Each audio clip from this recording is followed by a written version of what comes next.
camera. Yeah, you really are. What up, football fans, sports fans all over the world? It's your boy, Mac the Giants fan. I'm here with my guys, the Horsemen, Zion Zenith, NYG Jeffy T85, Adam Costas. Y'all know what it is. It's the Premium Takes Podcast.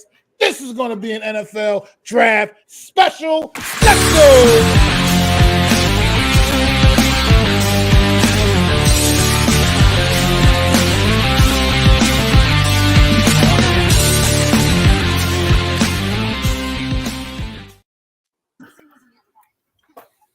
What is going on, fellas out there? How y'all doing tonight, man? We are less than a week away from the NFL draft, so we are bringing to y'all a special NFL draft special today, man. This show is going to be mostly about the NFL draft, getting you ready, getting everybody caught up on what's going on, man. And we're going to do a mock draft at the end of the show tonight, man. So how y'all fellas doing tonight? Fantastic. Doing good. How's all y'all doing today? Great, man. I can't complain, man. Like I said, less than a week away from the draft. I'm excited. Let's get it. I'm excited. What's going on, Taj, man? Before we dive into the draft, though, head first, man, we had some, big news go down earlier this week, obviously. Some big news. Oh, that. Big news. I mean, I just want to bring it onto the stream. You guys' opinions, man. Let's share our opinions. This is just share everybody's opinions, man. We have there's a new sheriff in town, man. This man is now the highest paid player in the history of the NFL. Just share some thoughts on the new Jalen Hurts contract, and just how you guys feel about all this money these quarterbacks are making, man. My opinion is a little bit strong. In general, it's not necessarily personal about Jalen Hurts with me. It's just quarterbacks in general. I'd like to hear you guys' opinions. If y'all want to talk about it real quick. Oh boy! Well, you were right about the downer note. I know where this is going, but I can't be that. I have to be that guy, and I will be that guy. So you know what? I'll start. First off, I don't care that he got paid because he went to a Super Bowl, and every quarterback who has been to the Super Bowl in this era has been paid. Jimmy Garoppolo, they lost the Super Bowl. He got an extension, money. Jared Goff, they lost. He got an extension. You know what I'm saying? You were going to do that. He was on his fourth year of his contract, which means this was his last year. If he leaves and goes to free agency, they probably have to pay him more money than he has now. So he cashed in when he needed to cash in. Unlike Herbert and Burrow, I know those are guys you want to bring up. Herbert and Burrow are in the fourth years of their contract. They have a fifth-year extension. So they will probably get paid, if not this year, sometime next year when the cap goes up even more, and they will then become the highest paid players at the position. So it's not really, for me, too crazy for what a guy has done throughout this season. Remember, we argued that he flirted with the MVP last year. So, I mean, if you thought that he was that good, you pay him. Oh, and by the way, did I mention he had a better game than the Super Bowl MVP minus one play? So, yeah, he deserves the bag. The thing that really is telling is the no trade clause. That's where I want to bring this to the parallel. Now, I know people know my stance on a certain number 8 that plays for our team. Here's where what I was talking about and preaching all year matters. If you wanted to believe in DJ, no matter what, without a shadow of a doubt, you do something similar. You give him a no-trade clause. You give him guaranteed money all the way to the end. You make him that guy like they did with Hurst. There is no doubt that they are riding with Hurst for the remainder of that time. They're going to ride that out. He has a no-trade clause, meaning he has Aaron Rodgers power. If he doesn't want to go somewhere, he don't have to go there. If he wants to go somewhere, he can probably set it up. That's what you do when you believe in your guy. You don't have an out after 2 years, right? That tells me you're not quite sure, but you're rewarding the guy for his good play.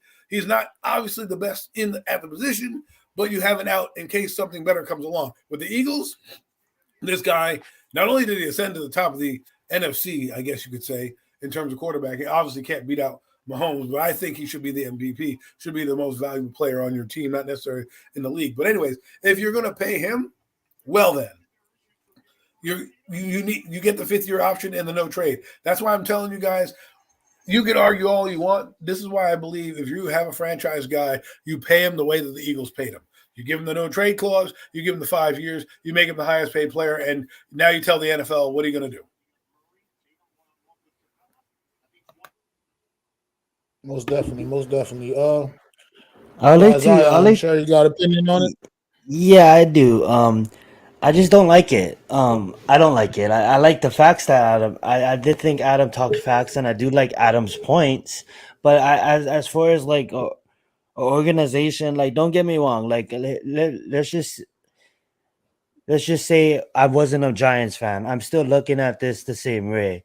You know, you have a guy that is basically played 3 seasons. You know, last year he had some people would argue the best receiving core in football. And is he granted of a high payday? Absolutely. But he's like I'm not trying to define like stats because stats can lie. And for me, I look at a position of quarterback of the face of the franchise in a sense, right? And I just would have for me, if I owned the organization, you know, it's not like Randy's he's going. comment. He's not like he's gonna go anywhere. You know what I'm saying? Well, It's yeah. What do you it's mean he's not not like going to go he. anywhere? It's not like they had to pay him this year. That's what I'm trying to Yes, say. yes, they do because his contract is up at the end of the season. So if they do not pay him, they franchise him next year, and then he gets paid more money in that inflated draft capital, right? This is a contract extension. What that means is he is paid this year and he's paid into next year. Unlike DJ, who technically is paid as of this season right now, it's not a contract extension; it's a new contract, right? Daniel Jones got a new contract because he hit free agency on the day of free agency. This guy gets a contract extension. If you look at Randy's comments, look at how they paid him this year. 6 million in 2023, 13.56 million in 2024. 2025 is 21.777 and 31 in 26 in 2026. So the other thing is, if you look at Daniel's contract and the way they're paying him, it's quite the opposite. Quite the opposite. And you see how they structured it. This is what I'm talking about. If you want to talk about highest paid, yearly, Daniel Jones got more yearly than Jalen Hurts. You have a point there, and they did use a lot of the money and bonuses and stuff like that. And I do like the way they spread it out. The way they spread it out, it's you know, it makes it a lot more comfortable. But I don't know, man. I do Well, understand that there's a lot of money coming into the NFL, and I understand it's a pass first league, but I just truly believe that these contracts for these quarterbacks that hasn't really done anything yet, like is just getting out of proportion in a sense. Like I wait. get the way it's spread out. I understand All that right. fashion What of if it, okay? What if he wins the Super Bowl? What if he won you Well, the Super Bowl? you're going where I was going to be going soon, shortly, Zion. But I I'll really let want you to, go, I Mac. want to touch on it I'm because I done. think the I'll other let you day go. Yes. when we were texting about this the other day when it happened, I think the points weren't really coming good across because through text message, it's not really. So go ahead, Jeff. You want to get your point out real quick, Jeff, before I go, please? Well, I mean, I think the contract. It's pretty much they're just going off of what he did this past season. They're trying to see what his upside is going to be going forward, and they believe that he's just only going to get better, as he goes into his third, fourth, fifth, et cetera, into the rest of his career. Plus, you see like the big progression that he had and the big jump that he had. So that's probably why they're paying. And also look at the quarterbacks and what they're getting nowadays. I mean, these quarterback numbers are going to keep going up and up and up every time because of the fact that the cap is going to keep going up every single time too. So nobody should be shocked that Jalen Hurts got paid the amount of money that he did after the numbers he put up this year, after the fact he was probably going to be the MVP if Patrick Mahomes wasn't being Patrick Mahomes again, and if Jalen Hurts was just like that close to winning a Super Bowl. Nobody should be shocked that he got paid the amount of money that he did. But the question is he going to be able to duplicate those same type of numbers and the same type of production going forward, even with the type of players he's got on that offense? Is he going to be able to do it again? Is that contract warranted for him if he can do it again? That's the things you got to think about. Well, same thing with DJ, by the way, if we're going to go into the DJ spectrum. well, I'm gonna keep quiet and let Mac go. See, here's what I was getting ready to get at. See, like when we were talking about this other day, like I said, through text message on our group chat we had, whatever. I don't think my point was getting across. I think you might have took me as if I was just mad that Jalen Hurts got paid. I'm not. Jalen Hurts deserves to get paid. That's not even remotely where I was going with that. What I'm frustrated with the system in general. The system, the quarterbacks. It's like, look, this is a team sport. There's 10 other guys on that field with these motherfuckers while we're playing football. I don't understand the astronomical numbers anymore. It's getting to a point of ridiculousness with me in general, just as a person. I work my ass off every goddamn day. I'm out there busting my fucking ass. Ain't nobody lined up to paying me $500 million or whatever. These guys, I mean, come on. This is just it's getting out of control. I mean, these contracts is just like, to me, it's just the system itself. It's not anything personal against Jalen Hurts. He went out there, he had an MVP like year last year. He absolutely deserves to be not only get paid, but be amongst the highest paid in his position. Do I think he should be the highest paid in his position? I absolutely do not. Because I think there's a guy that sits on a tier all by himself, looking down at everyone else, that the bar should start with him and no other quarterback. If that's where the negotiation should start. You're not better than Mahomes. You're not getting Mahomes money. And it starts. But I mean, that's just the way my mind was. You're not going to get paid more than the guy that's better. That's clearly better than you, and not in pretty much anybody's eyes. You know what I mean? So that's another thing. Problem I got with it. Another problem I have with these quarterback contracts is because that's what's ruining teams. Because now these quarterbacks are commanding so much money. Can't even lay a finger on them. By the way, they're commanding so much money that you can't even take care of the other guys that are also important on your damn team. You got to make sacrifices for these damn quarterbacks. I mean, look at what they did with this.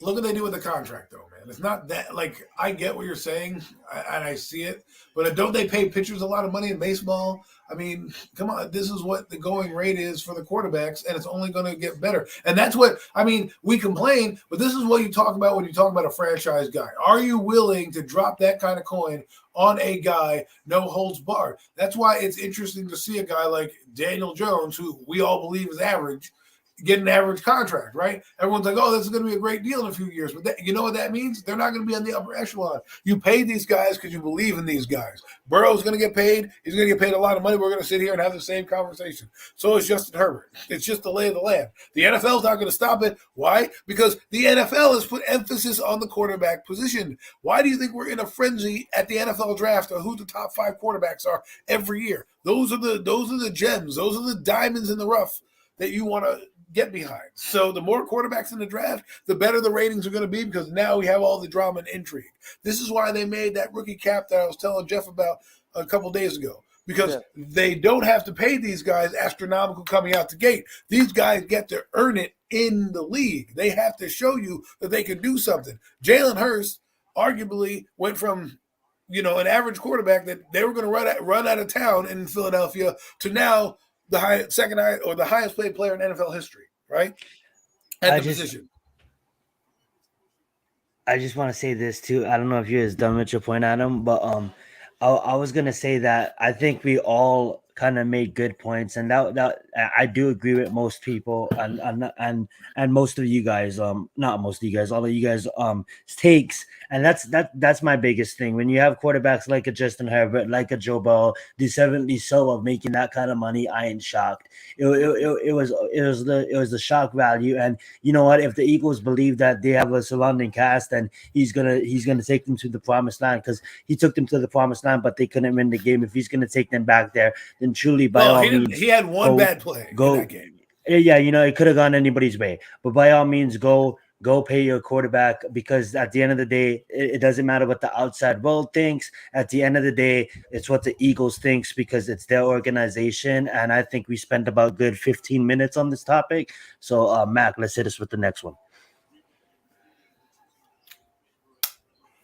Yeah, just one more thing. Like I said, just to close it out, like I said, real quick with these quarterbacks, my frustration with it is because the quarterbacks are so overly protected. If you're going to pay them like that, then let me put my fucking paws on them. As a defensive player, let me hit them jokers. You know what I mean? Don't give me a penalty for touching them with my damn finger after they throw the damn football and they're going to throw a yellow flag on the field. You know what I mean? If they're going to get paid like that, then get out and be susceptible to what everybody else on the field is susceptible to. That's another problem I have with these quarterbacks and these contracts. And that's all it is. It's just the contracts in general for this one player on the team, because it's a team sport at the end of the day. And no matter how much you want to put the premium on the quarterback, we got to understand that they're not doing it by themselves out there. They're not out there doing anything by themselves, no matter how much you want to make it seem like. Would you have a salary cap for the quarterback position? Like we have a salary cap for the NFL. Would you have a salary cap for that specific position because the amount of money these guys are making now? Cap it all. If you want to tier it, I mean, who are you going to tier it after? If you're going to say Mahomes is the best guy and then trickle it down like that, he gets the highest paid money.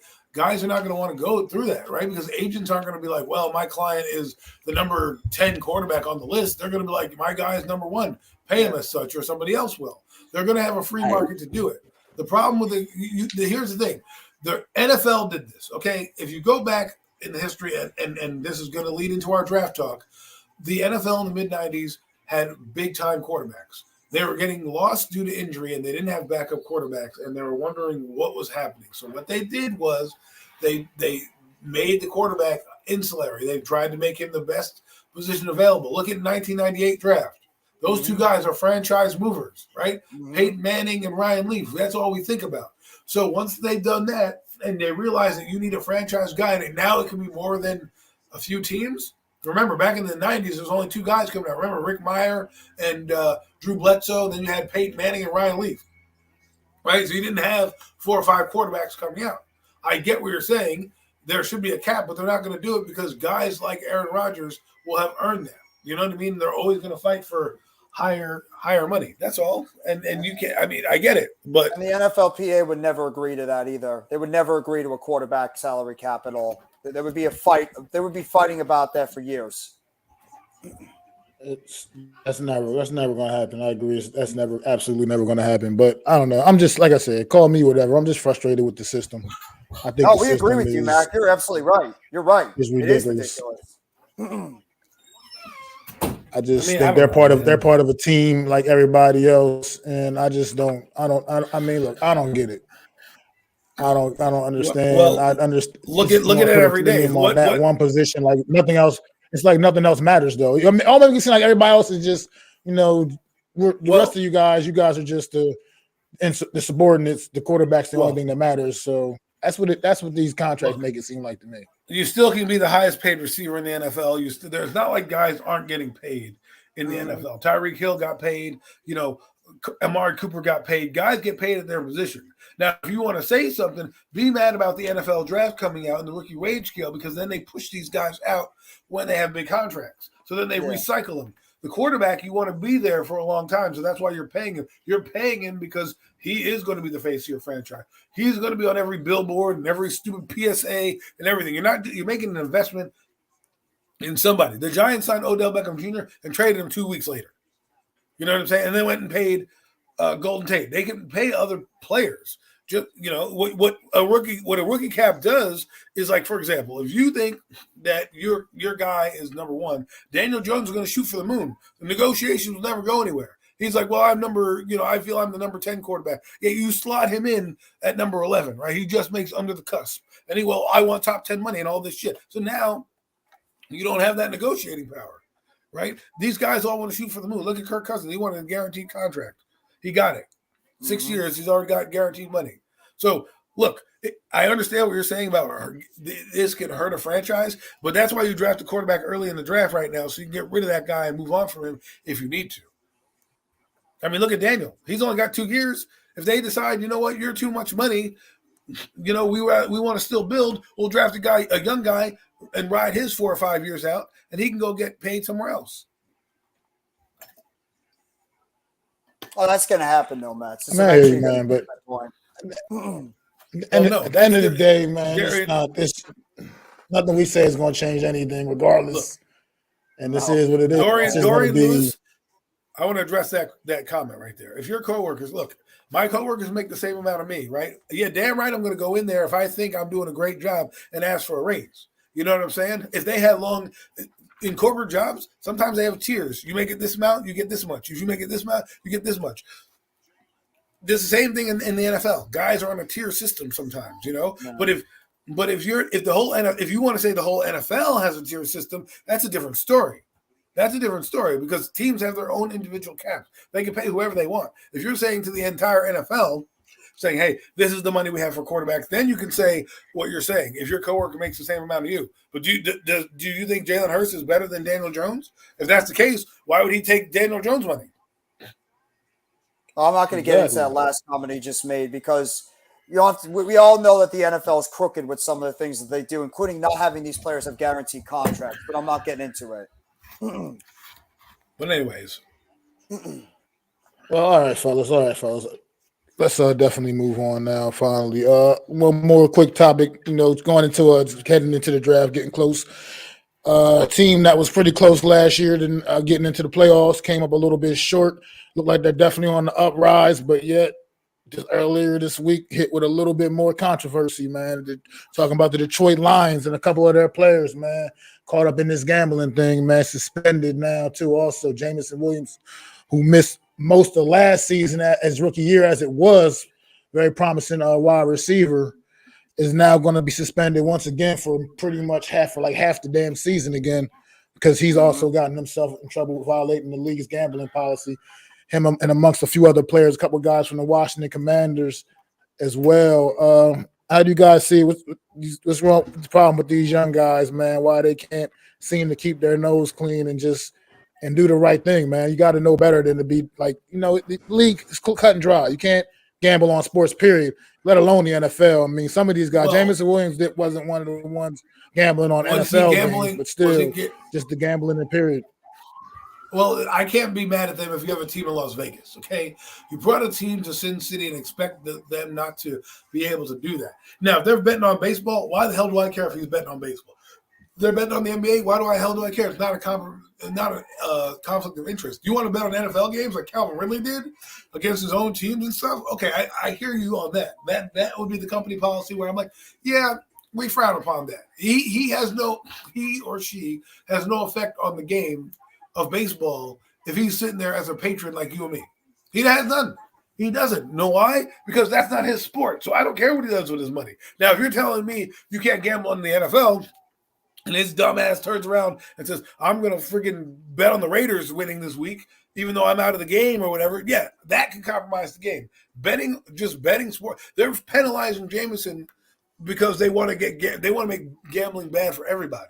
If he's betting on horse racing, what do I care? What do I care? It's legal to do.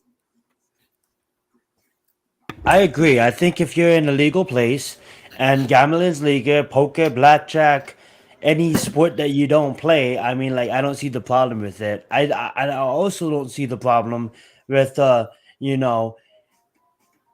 I mean, like, it goes down to even Prize Picks, DraftKings, even not per se gambling, somewhat skill in a sense of research, but that's still technically gambling. I don't think you should do it in your sport. As long as you're avoiding your sport, I think we shouldn't really I think it's the NFL making an example because of that Ridley, and they wanna get that example out there, and that's why we see more players getting suspended because of it. I just wanted to I want to know the fine details on the situation and what is the NFL's gambling rules on what these players can do and what they can't do.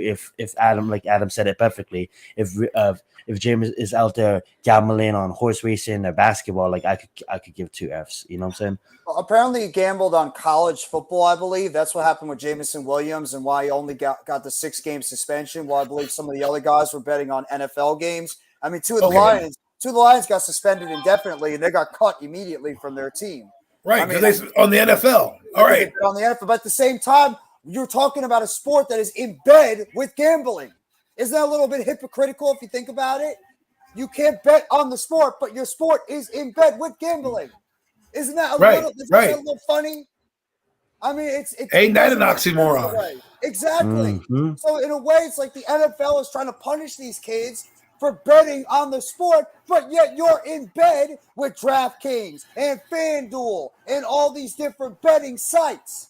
That just makes you look like a hypocritical sport altogether doing this kind of stuff. Do I think that these kids should have done that? Absolutely not. I mean, now you look at a kid like Jameson Williams, 2 years in a row now. He's pretty much going to be missing half of his seasons. So I think it was Look. a dumb move by him. But at the same time, I mean, you expect something like this to happen when you're so much in love and you're doing everything involving in the gambling spectrum of the sport. And why the NFL is so popular now is because of gambling. Well, I Real don't. fast, Adam, real fast. Like I do understand this comment, no Mets, but the thing is too, it's not boxing. It's not a one-on-one sport. You have to convince a whole lot of referees. There'll be a whole system. It'll be a whole machine behind to fix these games, right? Like we've Okay. seen in the NCAA in the past, and all those scandals and all of that. It takes a whole team.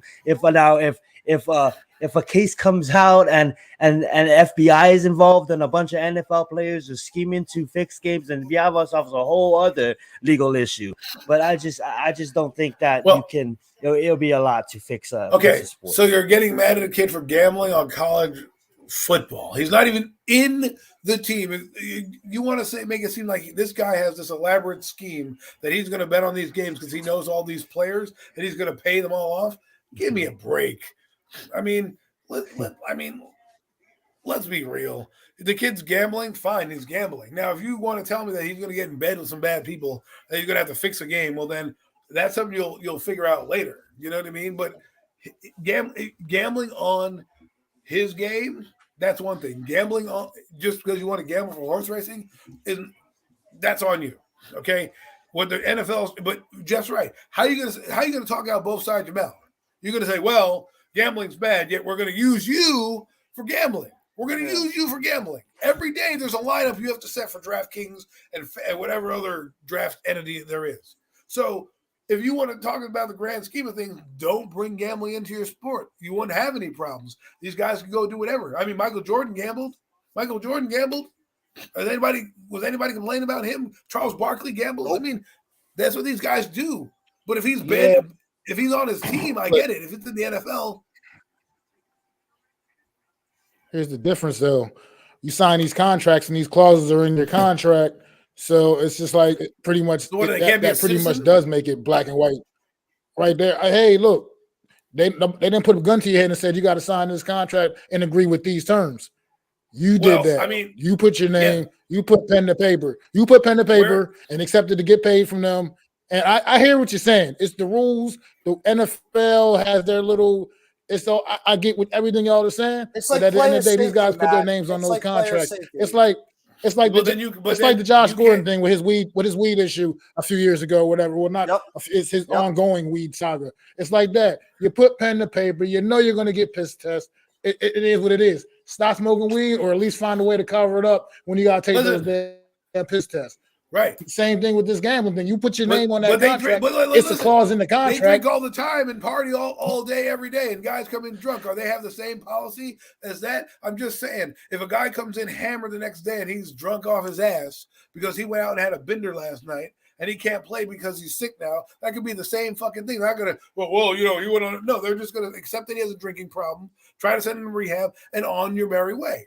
Right? Gambling is the same. Anything that's an addiction or excessive is a problem. If this guy is out there casually throwing a couple of shekels down, we don't even know how much money he's betting. You know what I mean? We don't even know how much he's betting. Well, it's and is it as far as what if they compete in video game tournaments? Is that technically gambling? That's gambling. That's gambling. It's like player safety, guys. It's like player safety. You keep talking about you want to have these players be safe, yet you keep adding football games on every single season, and you don't expand the rosters and give these kids guaranteed contracts. So in a way, it's contradicting yourself in every statement. While I agree with what if all the money goes to the quarterbers. Oh yeah, how could I have been fooled by that one? But Mac does have a point.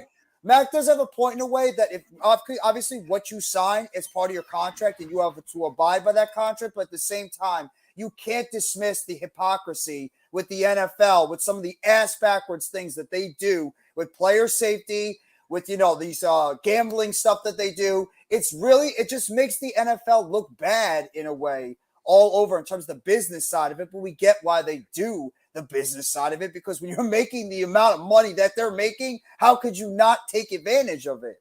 But I don't understand, if you're betting on a different sport that you're not in, what that has anything to do with your sport. Yeah. What does that mean? I mean, I put money in the stock market.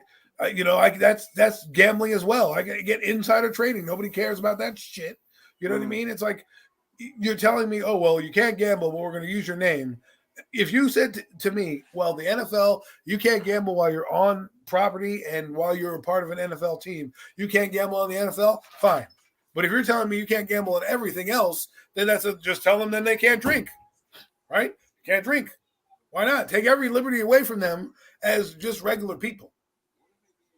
Well, when Ridley got suspended last year for a year, it was because he gambled on his own team? He gambled on the Falcons? He gambled on the NFL. Well, that makes sense because he gambled on his own team. If he gambled on other games, I don't think he would have gotten the type of penalty that he got. Well, that's still a conflict of interest as well, right? You're still well, no, it is. It's hypocritical. But if you're watching the NBA right now and you're betting on the Knicks winning getting to the Eastern Conference Finals, and they do, how is that compromising his game? And why am I in his business? I don't care what he does with his money. You know what I'm saying? He's gambling. Owing debt to who? We act like this guy. I mean, these guys have a ton of money. It's not like you and I owing debt. You can buy 10 cars and 10 houses and no debt. It's just the same thing. Come on. I mean, it's the NFL here we're talking about. We're talking about. Like I said, my whole thing is it's just black and white. Like I said, they're not forced to sign the contracts. Like I said, these are clauses in their contracts. You know what I mean? And you go ahead with it and you sign it. You put your name on the dotted line. You can't gamble on NFL, or you can't gamble in general. Look, I'm not exactly sure, but I would assume if there's a big deal and there's suspensions getting handed down, there has to be some kind of a clause in the contract that these guys are signing. I mean, I can only assume that. So, I just feel like you're not being forced to sign these deals. You're not being forced to sign these contracts, but you want to accept the pay. You want to accept the paychecks. You want to put your name on the contract. Then you got to go along with what the contract's saying. That's just the way it works, man. That's just the way. Honestly, that's just the way it works. Nobody forced them to put their names on those contracts. I didn't say the world. Listen, no Mets, no Jets. I didn't say you have to abide by it. I don't say it exists. If a guy gets into a gambling debt, that's on his own. If we're talking about the gambling in general for your sport, if he gets into a gambling debt, he'll pay it off on his own. I know there's loan sharks. I understand how that shit works. Okay, we're talking about the NFL right now. You know how much that Calvin Ridley put out? Adam. It goes back to what Mac just said, and I love the point, but it goes back to what Mac just said. If you sign up for the military, or maybe you have a corporate job, there's a certain image that you have to keep of yourself, right? So when you sign that paper to join the military, you give up certain freedoms. Maybe there is teams around the league and the NFL that looked at and maybe the team how should players suspend them, not the NFL. Maybe looked how players operated in the 80s and 90s, and they're like, you know what? Let's just make a part of these contracts. You know what I'm saying? And maybe this is getting more of attention now because we have players that is coming out. You know what I'm saying? Because it goes as far as the Kansas City when Mahomes a couple years ago was playing basketball, and then Kansas City's like, yo, please don't play basketball. You know what I'm saying? It comes down to that. It's just a matter of there was a guy who got injured outside of the facility, and the insurance is not covering it because it wasn't working out on NFL property. Yeah, I think it comes down to that, right? It's just a matter of. I worked at a corporate job too. If I go pee on the fucking building, what's going on, Jalen? Corporate job, they can fucking fire me. You know what I'm saying? If I do something detrimental, if I'm outside of my house doing shit that's just casually doing shit, you know what I mean? They can't just be like, oh, fire me. You know what I mean? They don't have that recourse. You do it on the property, yes, you can get fired. But there's other jobs out there that take away freedom of speech. There's other jobs out there that say, regular jobs. Like you can get a job that pays $15 an hour that basically says if you have social media, if you have YouTube, you can't post this on your YouTube channel. You can't say this about the company. as long as you work there, right? Well, if So somebody there's has a drug probably a problem, you hidden gotta send them to there's rehab. probably a That could hidden be the same section problem. 10, chapter 12 in contracts of these 40-page contracts that says players shall not gamble all sports, or that's probably what it is, and that's probably why it's a big deal. And do I agree You with know it? what? Then Absolutely have them not. gamble on the But WWE but then, since that's that's just not really a that's fucking just sport. They that's tried. just the way it They goes. tried. If that's how we want to fucking play this, They're trying, Adam. just try to gamble on the WWE. That's it. You know They're trying to do that, Adam. what are the probability? All What right, is fellas. the over under that the Rock's coming to SummerSlam? Hit me with it. You know what I'm saying? All right, fellas, before we all get into the That's draft what he's stuff, man. cooking. One more quick thing, man. Just get an opinion on one more thing from you guys, man. NFL has been apparently did took some more data and has been getting more proof and evidence that it's a lot safer playing these football games on grass fields and all these different artificial turfs all around the league, man. Duh. Do you guys feel like the NFL could be pushing towards getting natural grass league wide in the next couple of years, man? You think they should do first. that? I'm gonna be fast. I'm gonna go first. I'm gonna be fast. This is a league that has 32 billionaires. How can't we find money to develop grass in 2023 for every single team? Enough said. You guys can go. Because they don't want to deal with keeping it maintenance and like keeping it, Like I said, I mean, 32 billionaires, right? because they don't want to deal Would with it be keeping Jeff? it the Ain't no way it is. millionaire owning the Listen, team. listen. Hey, Listen. that's We'll just go how back it down is. that corporate Right, route. We'll go right. back down that corporate route. They want to cut some corners when it comes to costs at the end of the year to Right. make more money. They didn't Yep. become billionaires by fucking letting the grass maintenance take up their wallet. You know what I'm No. saying? We don't want to pay you because we don't want to keep it maintained and leave it nice. I'm So just we saying. We're gonna throw down the turf.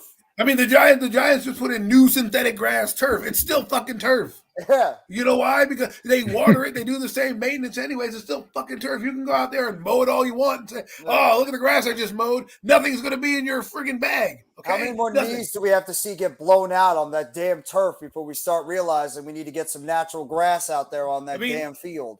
What are we talking about here? The NFL had a chance to do this a while ago and they haven't. They went from AstroTurf, which was playing on cardboard, to then playing on field turf, which was like synthetic grass, right? Oh, look at these little black pellets are going to go into your eyes and your face. Yeah. You know, everyone should be wearing face masks and visors because when they fall and you get that clump of dirt or those clumps of things, they go in your eyes. That could put them on the bench for I don't know. God knows how long. The point is, the NFL is cheap. Haven't you noticed that? Oh, They're not here. They're not here to care about player safety. If they cared about player safety, everybody would be on grass. Tackling would be done. You would learn tackling in a different way, right? You would take the pads off, actually, if you really wanted to, and leave. If you want to leave helmets on, fine. But you take the pads off and let them tackle like that. They don't. They like the gladiator mentality. They don't care about the injuries because they're going to put you on a pension plan anyways and basically hush you up. Okay, this is a violent game. It should be played on grass. The Giants had grass. What do? They got so cheap, and mind you, Zion, they had trays of grass brought in every time from an outside farm somewhere. I don't know where in New Jersey they got their grass. They got it. It got so beaten up from the concerts and the two jets, it became a maintenance issue. That's when they went to field turf. So yes, 32 billionaires do look at their bottom line and think of where can I cut a corner. You know, let me give you 10-cent fucking sodas. You know what I mean? Boom. Medium Pepsi. You know what I mean? Exactly. You know, why don't they give away bobbleheads? Why don't they give bobbleheads the entire stadium up? I can't afford to spend the $80,000 on freaking 80,000 bobbleheads. I'm going to give you 25,000. Yeah. That's facts. Facts on top of facts, guys. Yeah, absolutely agree with the panel. Football is supposed to be played on grass, goddamn it. None of this other fake crazy shit that we playing on carpets and how many more times are we gonna watch people blow out their damn natural. knees before we realize that? It's the concussions because when your head lands on that turf, that's right, it. and it bounces back. Word, no Mets, no Jets. no Mets, no Nets, no Jets. Absolutely. Absolutely how I feel about the quarterback position right now. 15-yard penalty, personal foul. You put your fingernail on their helmet. Everybody else can go out there. We're not going down that rabbit hole. Well, that's gonna change. That's gonna change soon. No, it better. Because there are too many running quarterbacks, so you can't. At some point, they're gonna get hurt when you take them out of the pocket. At least I'm going to tell my All right, guys to hurt fellas, him if it comes fellas. up. Now, fellas, the draft is coming up this week. Finally, the draft is definitely upon us. On Thursday night, the first round kicks off the NFL draft this season. What we all are proud New York Giants fans up here on this panel, man. What are we really looking for from the New York Giants? What do we want to see Thursday night? What do we really want to see Thursday night from the New York Giants? Anybody can start. Well, honestly, after this is what I've been looking forward to the most after the Brooklyn Nets put out an absolutely stellar performance in the first round of the playoffs. But just like what I want to see from the Giants right now, at least what I've been hearing and what people have been saying, that apparently this is not a very strong draft, even near the top. And even though a lot of people are very high on these wide receivers, I actually would not be surprised if the Giants end up trading back. I would not be shocked if they end up trading back because of the amount of quality talent you can get in that mid rounds. So what I would like to see, if it was me, Jay Lay says it right there. I want a cornerback. I want a guy I can put on that outside, lock down the outside, because it sounds like that the Giants are not negotiating a long-term deal with Adoree Jackson. And because of his injury history, whatever you think about how he got hurt last year, getting a punt return, he still has been hurt 2 years in a row. And he's getting up there in age. He is 27, but he's had that injury issue. I want a young cornerback you could throw out on the outside that Wink Martindale can have bump one-on-one coverage, and he knows when that dude is out there, he's going to lock down that side, and you make Adoree Jackson that number 2 cornerback, and you could trinkle with what you want to do in the slot. Flot in the slot, however else you want to play. But I want a corner. I want one of those guys a corner. If that dude from Maryland, Deontay Banks, is sitting there at 25, I'm running up to the podium, and that's the dude I want. Good stuff. Good stuff. What you got, Adam? Well, I'm on the Jeff route as well. I think we want a corner. The reason why I think they would want a corner is the corners are a lot bigger in this draft, and that fits Wink Martindale's system. Adoree Jackson, while yes, I don't know what his long-term future is, was our best corner when he was on the field. He would still be our number one, but the question you have to ask yourself is, does he fit the system? He was brought in for another defensive coordinator. He was brought in for Patrick Graham and that system that was brought in for Joe Judge. When they ran a lot of zone coverage, they needed a fast guy that could recover downfield. Now, with that being said, I want a corner because you can do so much off the edge. I mean, look who you're facing in this NFC East: AJ Brown, Devontae Smith.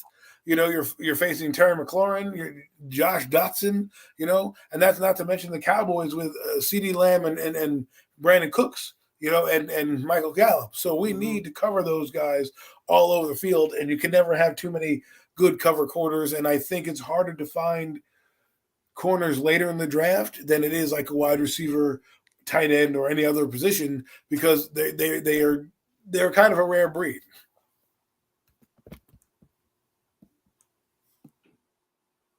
Definitely agree. Zion, what you got, bro? Yeah, I like you guys' points, Adam and Jeff. I do like that cornerback position. There is a lot of studs in this draft. We are gonna probably see, in my mind, at least 5 go in the first round, and I believe we're gonna see a cornerback 1 in the second as well. Now when you get into the receivers, there's a lot of great receivers at the top, and then the fallout is hit and miss. You know what I'm looking at the Giants, and what do we need? We need offensive linemen, we need corners, we need receivers, and then we can use some other help, right?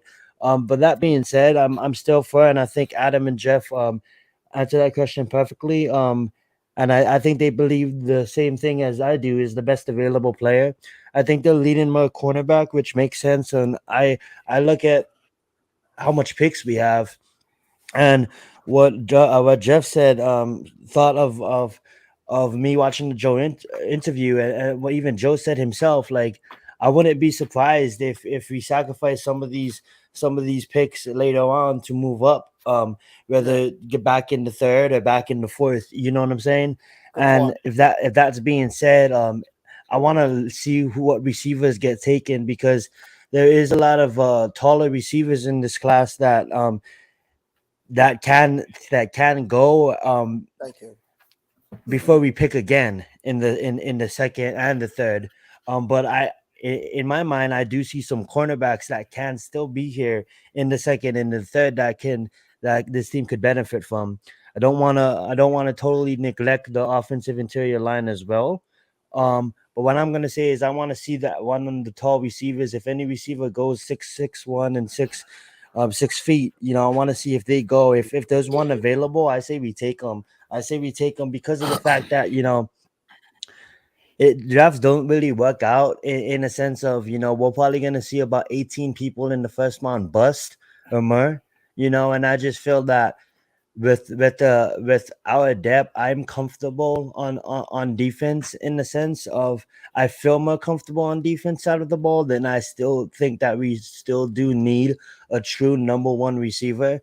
If that number one receiver, we go cornerback, who knows? Maybe that number one receiver can come in the third. But I truly feel that we need a number one receiver, and that's why I still heavily lean in on us going receiver at that pick. And I wouldn't be surprised if it's a receiver that we don't recognize as one of the top receivers. I truly believe that there's going to be a lot of players this year that is marked around and as first round picks, but they're going to have these teams that value them. Sorry, I believe there's a lot of players that's valued as second round picks that teams are going to pick in the first. One of those receivers I'm hearing now, his name is kind of popping up again, and I don't think we necessarily take him, but I think Mingo is becoming now a first round receiver when he wasn't even mentioned as a second round receiver not only a little bit over 2 months ago. So we see how things change so fast, but I still lean on best available player, like as Jeff and Adam leans on. But I go receiver. I like to see us take a receiver unless one of the best interior offensive linemen in is on the board, and I can't complain about that. But I really think we go receiver. Well, this is the reason why. I'm sorry, Adam. Go ahead, Jeff. How you doing, Brian? Well, the reason why I would be more hesitant about going with the offensive lineman in the first round and the wide receiver is because you look at the depth at the wide receiver position, and I really believe there's not that big of a drop-off at the wide receiver position from a Zay Flowers, Jackson Smith-Njigba, Jordan Addison, or Quentin Johnson, and you could get good quality guys in that second, third, or fourth round that are there that could develop into a number one receiver. And the center position, I think you'd be reaching if you grab a center because I do believe there's still going to be quality guys that will be available in that second round that you can grab at the center position. So, I mean, the cornerbacks, I do believe, are going to start going off first on that board, obviously starting with Devin Witherspoon and Christian Gonzalez, maybe even a Joey Porter. So I just think that the center position, I think it would be a little bit much of a reach unless you start seeing centers go off at the end of the first round, which we really don't see that in every NFL draft. They usually start getting picked in around the second round or even the third round. And the wide receiver position, unless you really believe in your heart of hearts that a Smith-Njigba, a Johnson, an Addison, or Flowers, or even like you said, a Mingo, if these guys all of a sudden, do you think that there are guys you can't pass on?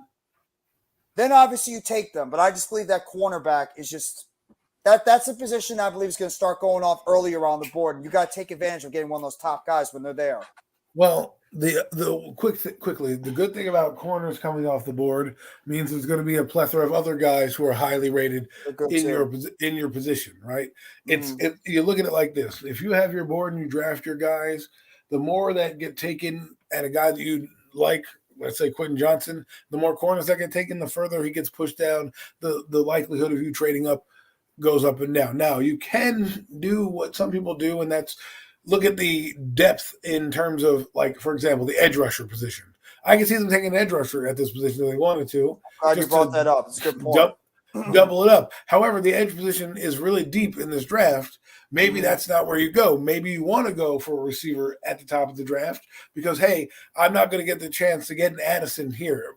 Because just because you get just because you think you can get Jonathan Mingo doesn't mean you will. There's other teams that are also in this game of the NFL draft. So I think it really is about what we need to do is this. When you have best player available, yes, take best player available, but also try to have them fit your system, all right, a little bit. Because sometimes you you draft a guy, doesn't fit your system, then you're sitting there with a guy and you're like, well, why did you draft him? Well, he's the best player available. Yeah, but was he the best player available for your team? You know what I mean? So you got to think about that. And in the NFL draft, things are like stock markets, right? Everybody rises and falls depending on what team likes you. Just because the Giants may like one corner doesn't mean another corner may fall. I mean, think about it. We didn't know they were going to take Eli Apple, but they had their heart set on some other guy. They got jumped because somebody else loved that player. Next thing you know, the whole draft blew up. So it really is just about who you love, where the Giants will stay, and just what the evaluations are. You can't just take a shot in the dark and go, well,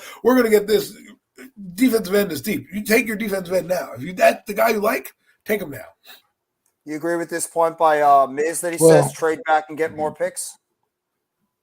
I don't. Well, look, I think we have a lot of picks. Go ahead, Mac. Look, at the end of the day, man, look, we sitting at number 25, sitting at number 25 overall pick in the first round. To me, that's just that's just the best available spot at that point in the first round, because at the end of the day, as much as we need a cornerback, I'm still not going to just take a cornerback because we need a cornerback if he's not first round value, first round talent. At the end of the day, same with the wide receiver. If you don't really have one of those guys you really believe in, you don't just grab them just because it's more of a need on your team. You got to still get value for your pick. So I believe sitting in that 25 spot, if we stand pat at that pick, it's just going to be best player available almost no matter what position they play. And I wouldn't be shocked, to be quite frank, who it is. But I do agree with Adam. As long as you still get somebody that has to fit your system, you got to get the best available guy for the New York Giants system at that point. Like, you can't just grab a guy because he's really, really good and he won't fit into what you're trying to do offensively or defensively. But I think sitting in that 25 spot, it's just going to come down to best available player, and it wouldn't shock me if it could be anything. It could be anybody. So I just like I said, you got to wait and see how this thing plays out with these quarterbacks. Quarterbacks always change the dimension of drafts, so we'll see how that works out, man. But speaking of quarterbacks, fellas, how do you feel about these young quarterbacks prospects coming out this season in this draft, man? How do you see them falling off the board? Well, I don't want to dive too much into what we might think, but for me, if you want to break down overall talent, the guy that has the most talent oozing out of his body is Anthony Richardson. The guy that I think is the most pro ready for my offense is C.J. Stroud. If you're looking for like a guy like Jalen Hurst, who's been in a lot of big games, and you take a guy like Young. But and then Will Levis kind of, takes up the rear. And I also am in love with Hunter Henry and what he's done. I think he would have been a higher draft pick, or maybe a higher draft pick if he didn't blow out his knee. But if you're going down in terms of categories, for the most talented, that would be Richardson. Most NFL ready, that's C.J. Stroud. If you're looking for a big time quarterback, that's Young. And if you're looking for a guy that's might be efficient in your system, that's more like a Will Levis type, like you can bring in a guy. But it really depends. Here's the problem with quarterbacks. It depends on where you go and what they do for you. Because a lot of the things in the NFL a lot of these blunders have been twofold. One, the team wasn't ready for him. And then two, guys like Ryan Leaf couldn't handle the pressure, right? But then you go to a guy like Indianapolis where Peyton Manning, he didn't have a lot, he just had Marshall Faulk. It goes out and, shows you why he was the number 2 overall pick and probably should have been number 1. So it really depends on the team. I mean, look, do you think the Patriots would have loved to have you think the Seattle Seahawks would have loved to have taken Drew Bledsoe? Levis is the most NFL ready. No, I don't think Levis is the most NFL ready. He needs to be in a perfect system in order to get the most out of him. Yeah, I agree with Jeff on that. I think the highest ceiling quarterback is Anthony Richardson. I mean, like if he goes to a team that can get it right, you're looking at Lamar Jackson 2.0, and I really don't feel like I'm talking my ass saying that. If he goes to the right system at his ceiling, he could be Lamar Jackson 2.0. Now, the best quarterback the quarterback I do believe that has the highest ceiling right now, day one, ready to go, is Bryce Young. If I was picking first, I'll take Bryce Young. Reason being is Bryce Young, Alabama has a great team, don't get me wrong, but Alabama had some problems. Like don't get me wrong. I'm not trying to discount all these other teams in the college level, but Alabama's offensive line really had struggles, and Bryce Young showed time after time after time after time, not only this last season but in college, where he can deal with pressure, and he can go out there in big situations. Another quarterback that I really think is quarterback ready, NFL ready, but really didn't. Maybe injuries. He's not gonna play a game this next season. Is Hayden Hooker? People want to talk about his age. People want to talk about like. He's washed his best days was in college. If Hayden Hooker goes to a great team, Yeah. I think he could be really great in the league. The quarterback that I necessarily think is the I wouldn't I mean, like, this kid could be great, but I honestly think that you know I love what he did in college, but I have CJ Stroud as kind of a quarterback where, like, he can be, if he goes to a right situation, he could be really great. But then, if you look at Ohio State, he had one of the best receiving cores in football in Thank college, you. and he just the playmakers on Ohio State. You know what I'm saying? That's why I don't look at it. I want to see a quarterback go through adversity in college. You know what I'm saying? And I think that defines me. It's easy to look good when you're not playing the best of the best on defensive backs matching up against your wide receivers that you have on your roster. I think CJ Stroud needs to go to a situation that can fit him the best.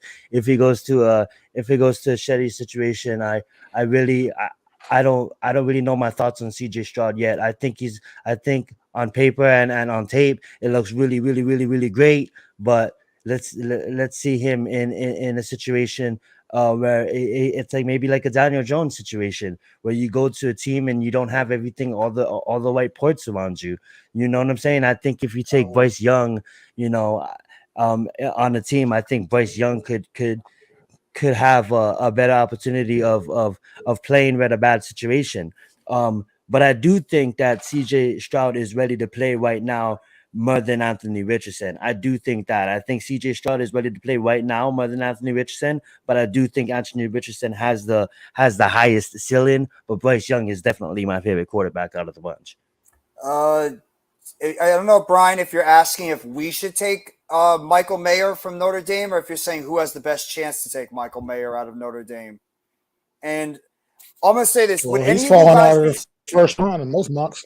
Yeah, he seems like he's going to be a second round pick now. But I was going to throw this out there. Do you guys think there's any possible way that maybe the Carolina Panthers throw a curveball at us and they decide to draft Anthony Richardson #1 because they think they believe in his upside? You think there's any way possible? I think that'll be absolutely stupid of them Yes. to do. Me and Adam have different takes on it. I'm gonna go first, and I'll let Adam say his. I think that'd be absolutely stupid because you're in the spot where you traded up, and you have a clear quarterback in Bryce Young sitting here that literally can. And this is how confident I am, and I know we don't I know worry it. about his size. I I just worry I about his just got size. done. Talking about 18 buses in the first round. We don't know any of these kids. So what? This is my opinion, and thank God we don't live in North Korea.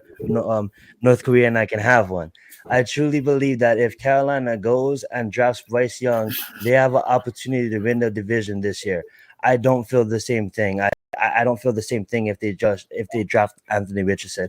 I think if Anthony Richardson goes to a team that can bench him and he can develop, I think next year Anthony Richardson can have a really, really, really great. I think Anthony Richardson should go to a team that sits him. I don't think he's available to start off the back. Now, who knows? It could be a situation that you do, and he turns out to be amazing because he does have the highest ceiling. But I do believe that Bryce Young should go first overall, and I'm gonna let Adam explain the reasons why he believes Richardson should go. Well, I think Richardson has the most talent, and I think the Panthers are the prime spot, right? Because they have Anthony Dalton on the team. And what that means is you could have Andy Dalton start because you're not trying to win. And you can have this guy be the mentor to your quarterback, knowing that, hey, you're going to have the job for a year. If we get blown out, we can bring you in. Frank Wright hasn't had a talented guy like this since Andrew Luck, and he No. left. right? So you're going to tell him now you're going to get a guy like, Young and say, well, I hope you can see over the line, guy. Let's see. Or you can take a unicorn and Anthony Richardson and give him a year because you don't necessarily have to start him if you don't want to. You could say, hey, Andy, you got this. Let's play, So anyways, my point is that if I'm a GM and I'm the Panthers, this is the prime spot for him to go because I have a new coach. I have a good coach, right? It's not like Frank Wright is bad. He just had unfortunate events happen to him. So why couldn't he go there? If this were the Texans, I would not be making this move. If the Texans were number one, I would not tell him to go get, I would not tell him to go get Anthony Richardson. However, because you are the Panthers and you have a guy like Frank Wright, and I trust him like I would trust Brian Daboll, that's what I would do for him. I would trust the guy and say, listen, we're going to mold him. He needs time to sit. We're going to start Andy Dalton. We don't have any expectations this year. You know what I mean? We want to make him because think about this. Next year, there's a guy called Caleb Williams coming out. So, yes, sir. So there's a guy. If you want that guy, why do I need to worry about, So why, if you have a chance to get a guy that you can get on a track, you do it because you never know if you're going to get Caleb Williams next year. Yeah. Anything could happen in college, Go Trojans, though. Let's get it. Let's see. Well, good stuff, fellas. Good stuff. Yes, the quarterbacks, sir. fellas. Good stuff. You know that. Let's go to the other side of the football. Let's go to the other side of the football real quick. You guys think coming up in this upcoming draft, I think it's agreed upon to most that Jalen Carter is absolutely one of the top defensive players in this draft class. Do you think any of the offseason things that happened, the accident, all stuff like that, you think that may scare teams away a little bit and it may cause him to drop a little bit in this draft? Do you think that will affect his draft status in any bit? Jalen Carter, the D tackle from Georgia. Laramie Tunsil. I have to be That's completely what I feel honest. Could happen. I have to be completely honest. I like him. Don't get me wrong, and it's sad. It's sad to hear a story about that. A player, and I think that that had a lot to do with his mental, and that's why he didn't really have the best showing on his pro day. And we all seen those videos. I don't want to open the kid. Now, yes, I truly believe. Now, who knows? We have a team, the Raiders out there. Raiders are picking right there.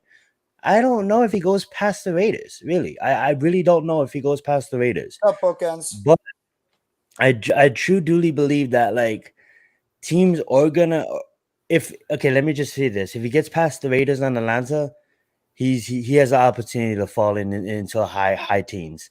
I just think if teams like the Raiders and Atlanta, both teams that could use help in that position, and if they pass on him, and then we're really gonna notice a narrative of these teams and what they feel about him, because at the end of the day, you deal with a lot of adversity and you deal with a lot of things in life. And I have never been in a situation like him, so I don't want to tread. I want to tread lightly, and I don't want people to misunderstand me.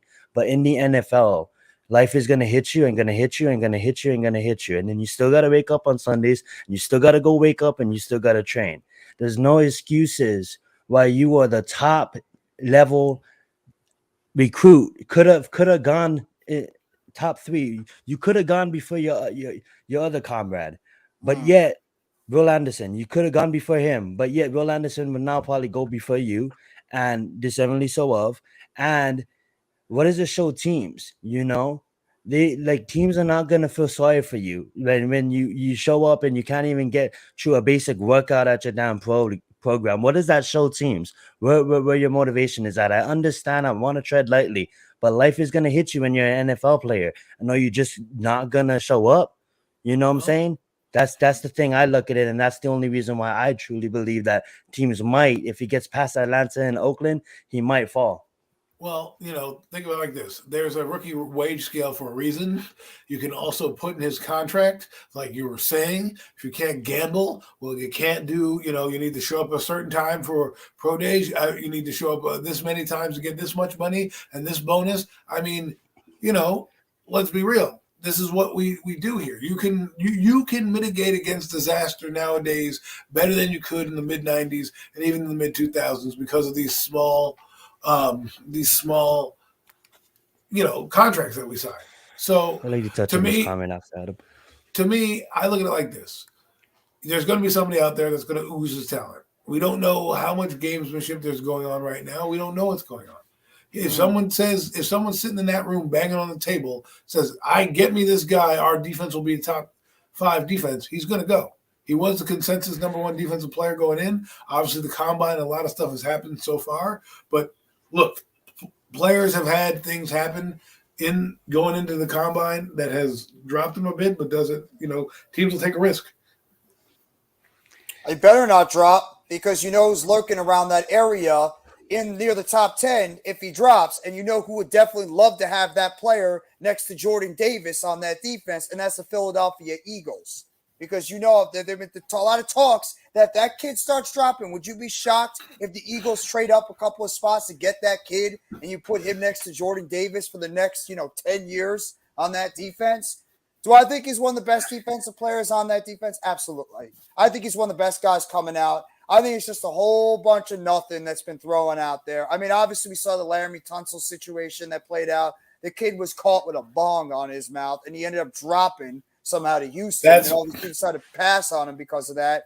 I think it's just a whole bunch of nonsense. And the combines, remember Zach Wilson threw a great straight ball in the combine. Look what that got the Jets. Look, so I mean, how much can you really take from the combine going forward when it comes to that situation? Here's a story. All right, Deion Sanders ran his 40, and he ran his 40 so fast. And some team said to him, "Hey, you ran too fast, or he didn't do something." And he's like, "Don't worry, you're not going to draft me anyways." You know what I mean? Basically saying, "I'm so talented, I'm not even going to hit you when you come down there." So him not wanting to, go to those top 10 teams. Maybe he knows something. Maybe his agent knows something. Maybe someone's already reached out to him and said, "Hey, you're going to go in the top 10." Like, don't let – I mean, no one's saying that, no one's getting mad at Bryce Young for stopping his meetings, because he's not meeting with top 2 teams. He stops his meetings after the Panthers. He's like, "I don't take any more meetings." What if that guy slips? You know what I'm saying? Yeah, that's what I was gonna get on. If I don't get paid, I'm not an agent. But if I was Jalen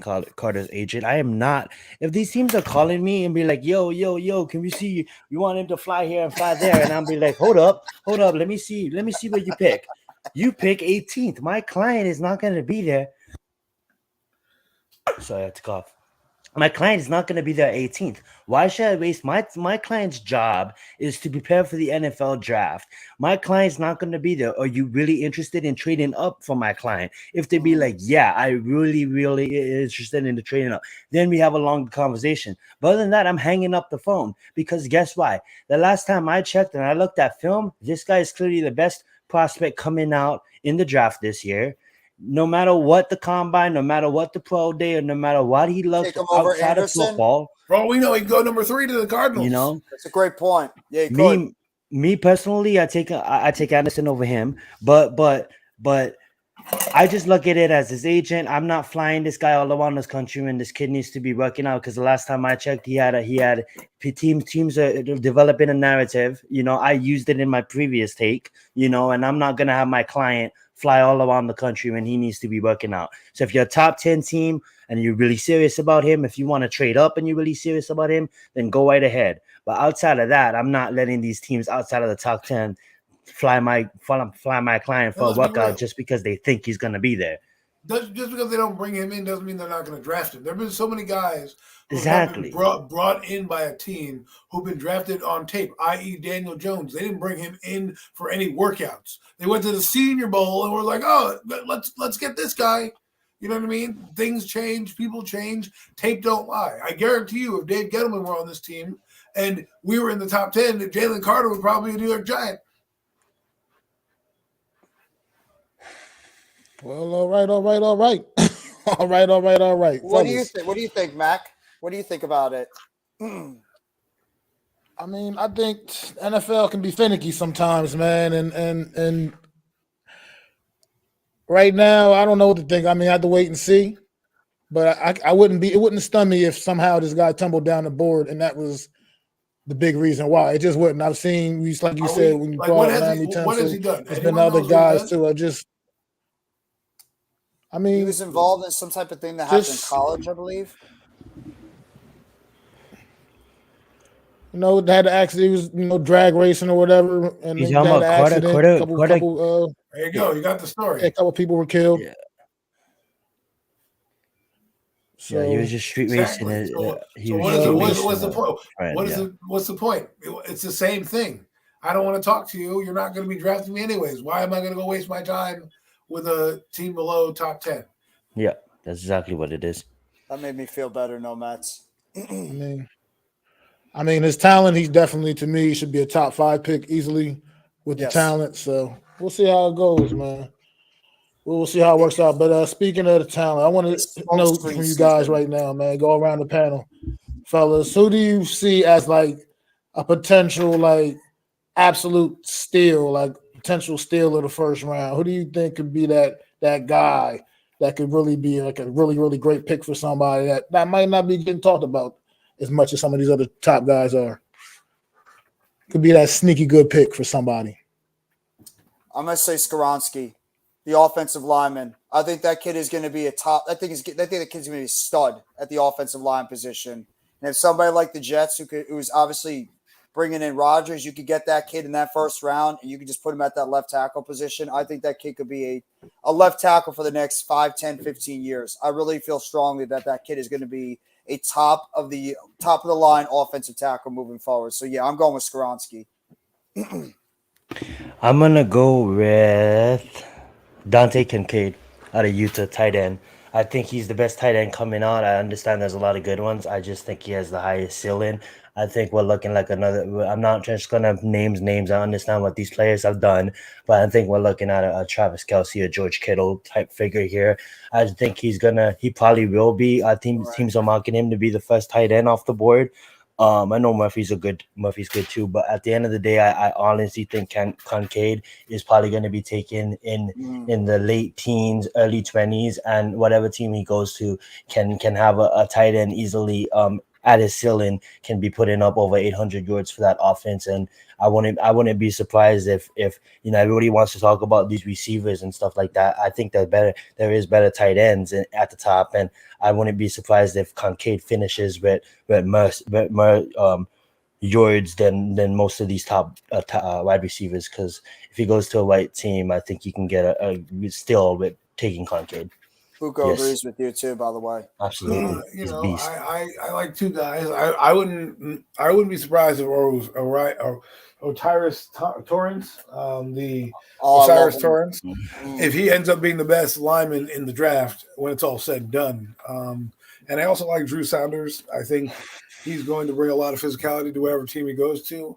You know what I mean? I think he would probably be a fit in a team like a Pittsburgh or Ravens type of team that puts a lot of linebackers on the field and he go run and chase guys. But Osiris Torrance, to me, while he is getting publicity, he's going to be like Elijah Gar-Tucker to me. He's a guy that you're going to look back and like, damn, how did we get that guy? Yeah. Good stuff, fellas.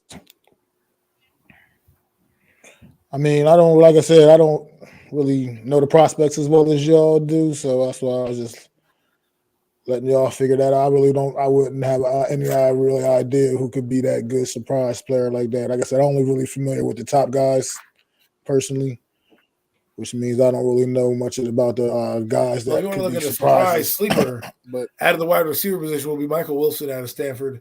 I think the guy has been very injured. Yes, very injured most of his career, and is a guy that didn't get exposure. And he does all the route trees. He runs good routes. He has decent speed, and he's a physical player. Now, if he can put it together, he could be a steal if you get him in the third, fourth round. So, I like Xavier Hutchinson too out of Iowa State. I think he could be a steal as well in the second or third round too. That's another guy I like a lot. Or PJ Washington out of Penn State. There's a lot of good wide receivers in this draft that you can get. Yes, there is. If I were the Giants and Osiris Torrance comes down, screw the damn center. I'm getting him because people don't realize we still don't have a left guard in this draft. Well, Azudu. Well, that's the guy I early marked to us. I mean, like if Osiris Torrance is sitting there at 25, and you have some of your say like 5 cornerbacks and 3 receivers go before we get there. And I won't be surprised. Like the run on cornerbacks is going to be crazy because I truly believe there's about 15 or 16 cornerbacks ranked in like the top 3 rounds. You know what I'm saying? Will they all work out? No, but there's a lot, you know. And Eli I truly Ricks, Cam believe Smith, with Tyreek Osiris Smith, so a Torrance, lot of them. bro, that guy at 25, I am not mad at all. I'm happy. I just think that if he falls, we're too busy getting caught up with the position, getting cute. If we have a lineman, you put him in there, and he's next to Andrew Thomas or Evan Neal for the next decade. What do you care? You know what I mean? I heard people say like, "Oh, it's gonna be another Eric Flowers because he's the biggest player in the draft." I mean, like, come on now, this is Eric different Flowers, routine. You can move him all around the offense. The problem with Eric Flowers, yes, Elijah you can. Vera Tucker. Adam, I'm so glad you said Elijah Vera Tucker because this is what this kid can do. You can move him anywhere on that offensive line. He's played guard. He's played center. Hell, he could probably even play tackle. He'd be the perfect type of offensive lineman you could put anywhere there, and he's versatile. Isn't that what you need? Right. If he's there at 25, I would be very difficult to to pass on this kid. I think he's too because little. the thing is, you pass on him and get one of these centers who needs to develop, right? And Daniel's getting it up the middle because the guy can't handle the nose tackles in this league. Meanwhile, Torrance goes on to another team and is having a Pro Bowl year like Vera Tucker is, right? I mean, yes, Eric Flowers was big. They're talking about Eric Flowers. He's 6'5", 347. He's playing the right position. Eric Flowers was a tackle at that big who should have been moved to guard, probably out the gate, and maybe has a different career trajectory.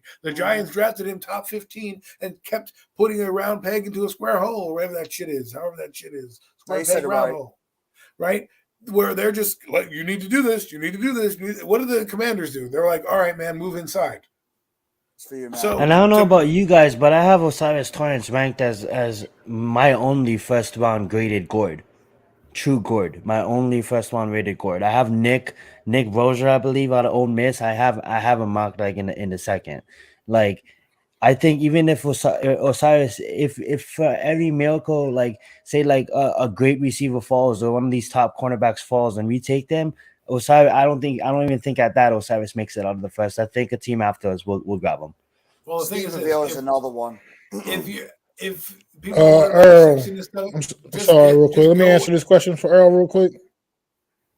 I'm sorry, let me answer. No, Earl, I'm not going to be available, Earl, on the 24th of May. I'm being Jamaica, so unfortunately, I'm not going to be here to be able to do streams. Matt gets some time to break two people. He gets a chance to go on vacation. Yeah. Mac told me all about the last vacation. I hope it's as fruitful as this year. I hope this year is as fruitful as last year was for Mac, the Giant fan. Yep. But just real quick, to me, the safest pick in the draft is him if he falls to you. Don't let the Cowboys get him because the Cowboys will get him. They're 26th, right? They are right behind us. If you decide, you know what, I'm going to get cute and take this center that's not really rated that high, and you let that kid drop to the Cowboys and the Cowboys run up to the podium, and now he's on that team for the next decade, and we're sitting here wondering if our center can even make it as a backup. I'm telling you, man, sometimes you just want to take a guy that could really help your team out right away. Devin Witherspoon is the best player in the NFL draft. A lot of people are saying this kid is going to be an incredible cornerback out of Illinois. So it's possible. We'll see. Yeah. Well, fellas, one more player I want to talk about real quick before we go do our mock draft. Coming up in this draft, we know how the league feels about running backs overall, but we do have a pretty special one this year in this draft. I mean, who do you think pulls the trigger on Bijan Robinson? And Cowboys. How soon do he goes? Cowboys. That's got Cowboys written all over it. If Jerry Jones sees Bijan Robinson right there, his eyes are going to be glowing. They're going to be stars all over in his eyes. He's going to be like, that Texas boy got to come home to Dallas. I got to put him in that Dallas uniform. I'm going to make him my running back. Zeke who? He's going to be my guy to Texas. That's exactly who I think he's going to go to. I think it's going to be a battle. I think it's going to be Jeffrey, you got to go like this. You know what? He's from Texas. He's a Longhorn. Hook 'em horns. We're going to be drafting him. I'm going to call him up. I'm going to say, hey, Bijan. I said, hey, Bijan, how do you like the barbecue in Dallas? How do you have a good spot? Because guess what? I've got the best barbecue in town. You are now a Dallas Cowboy. How do you like that? How do you like that? We'll be giving you number 22 from the rafters. Don't you worry. He is ready to go. Who is Zeke? I've never heard of that guy before. I love that take, Jeff. I love those accents, guys. I was gonna say I have two teams. I was gonna say number 10. He goes to the Eagles. I can see the Eagles totally taking him. Now, for any reason, if he falls past That the would make me Eagles, angry. I think They're heavily after Derrick Henry, apparently. So yeah, that's the other rumor that Derrick Henry might be an Eagle soon. yeah. So that's Oh, I he'll heard be that AJ running Brown's back. been doing some recruiting, but That ain't nothing's that happening number there. 10, a number 10 Yeah. pick. Now if he makes it past the Eagles, I don't see any of the teams in the teens picking him. I'm gonna do you guys a solid because I do believe that Dallas is in the eyes on him as well. But I'm gonna take the Buffalo Bills that pick number 27th, and they're gonna call up Seattle, and they're gonna be like, "Hey, Seattle, the Chargers are coming up. You know, the Vikings are coming up. The Cowboys are coming up. Hey, Seattle, you guys want to make a trade?" And you will get point. taken by the Buffalo Bills at pick 20. Lions, says Chris. Spuko makes a good point. They lost Jamal Williams in free That is a agency. good They point. did get Montgomery. Lions at 18. Montgomery and Swift are always hurt. If you can get yourself a guy like Bijan Robinson at that running back position, absolutely. But if he drops, you can lock it up. He's going to be a Dallas Cowboy. Maybe Let me ask you guys something real fast. If he goes at 10, does the Lions take Gibbs? Is there going to be two running backs? Is Gibbs going to slide away into the first round? And do you believe? Because a lot of people do believe that Alabama Gibbs is going to slide into the first. Do you guys think that or no? No, I'll tell you why. Because of the issues. I think Robinson's the only. Go ahead, Mac. I think Robinson's the only running back going in the first round. I don't foresee any other running back's name getting called on night one. I just don't. Only Robinson, and that's because of the immense talent that he has. I think so as well. No other running backs names. I think they're going cornerback. I think they're going cornerback with that first pick, and I believe that after what happened with Jamison Williams, I think they're going wide receiver. I think they're going to get another wide receiver at that other pick, and I could see if a Zay Flowers is sitting there, I think they're going to jump on that. I think they're going to get that kid, add him to that wide receiver arsenal. You know, with Amon St. Brown, you got a deep threat, and you got a guy that can play over the middle. So I think that I just don't see them going running back because they still got Swift, and they just paid Montgomery in the offseason. So I do believe that the running back position, if they want to get another guy, I think it's going to be towards the mid rounds. But I do believe if they're going to go cornerback first because they lost to Kuda, and we have another one of their cornerbacks on our team. And also because of the fact that they need another wide receiver because who knows what's happening with Jamison Williams. So, yeah, I think they're going to go cornerback and wide receiver in their first two picks.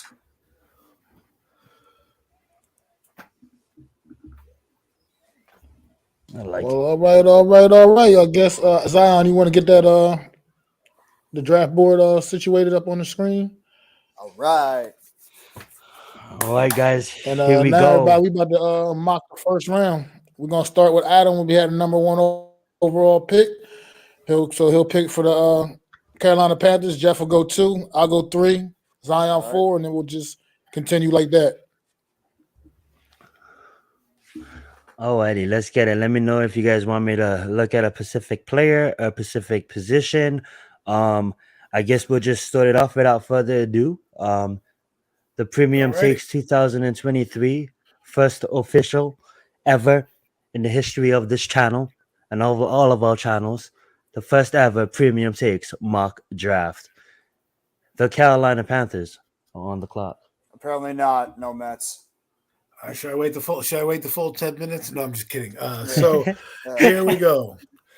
With the first overall pick in the 2023 NFL Draft, the Carolina Panthers select Anthony Richardson, quarterback, Florida. Go get him. Yeah. Shocks the world. Anthony Richardson, first quarterback off the board. Put that in your Vegas pipe and smoke it. Let's get it. We got the Houston Texans, and we got Jeff. Now, I've been hearing all this BS out there about them saying they don't want a quarterback. They don't believe in a quarterback. I find that all to be smokescreen because they want to get their guy to drop to them. And I believe that their guy is going to be with the number 2 pick in the NFL draft, Bryce Young out of Bryce the University Young. of Alabama will be the quarterback of the Houston Bryce Texans. Young. I love it. Well, So we well, have the well. Houston Texans taking Bryce Young. Go right ahead, Matt. This is a mock draft, Chris. We're trying to have fun, man. Yeah. Yeah, I Number would. 3 overall Whose pick Packers you wanted him, in Fugo? the NFL draft, the Arizona Cardinals select Jalen Carter, defensive tackle, Oh. University of Georgia. Jalen Carter goes. And you said he wouldn't go in the top 10. Cardinals don't care about the rumors. Hey. They see him in college and they say he's gonna be ours. Alrighty. So I guess I'm up. We got the Colts here next. They see Will Anderson here, but they don't care because they need a quarterback and they go CJ Stroud because also Anthony Richardson number 1, which left us with Stroud. Have no choice but to take him. All right, Adam, it's back to you with the Seattle Seahawks. Quiet I'm gonna pick from take Denver. Will Anderson, the defensive end out of Alabama, to change that defense around for Seattle. Without a question, Seattle takes Will Anderson. Moving over to the Oakland Raiders. The Detroit Lions. My bad.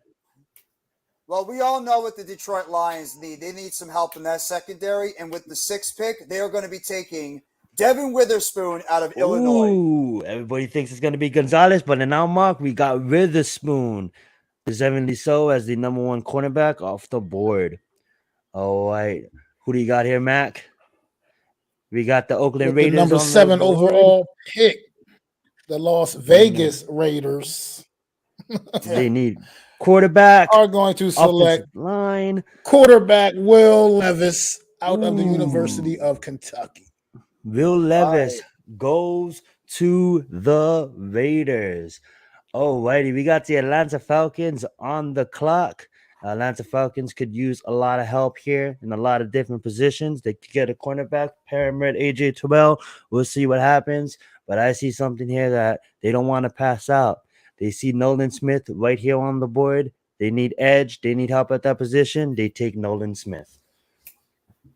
We got the Chicago Bears to Adam.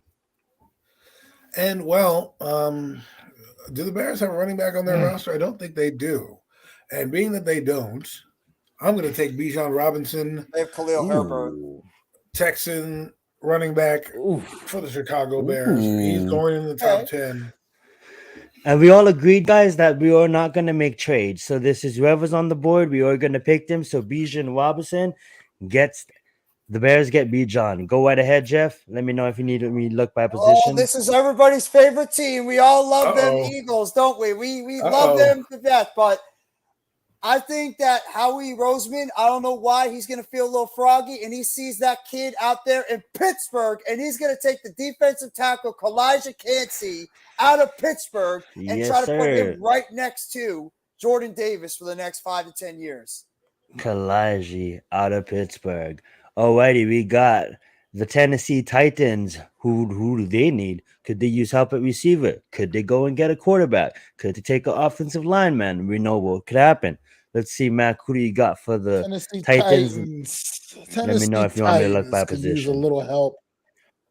Little help on offense. They could use a little help, get a little some kind of start getting some weapons out there.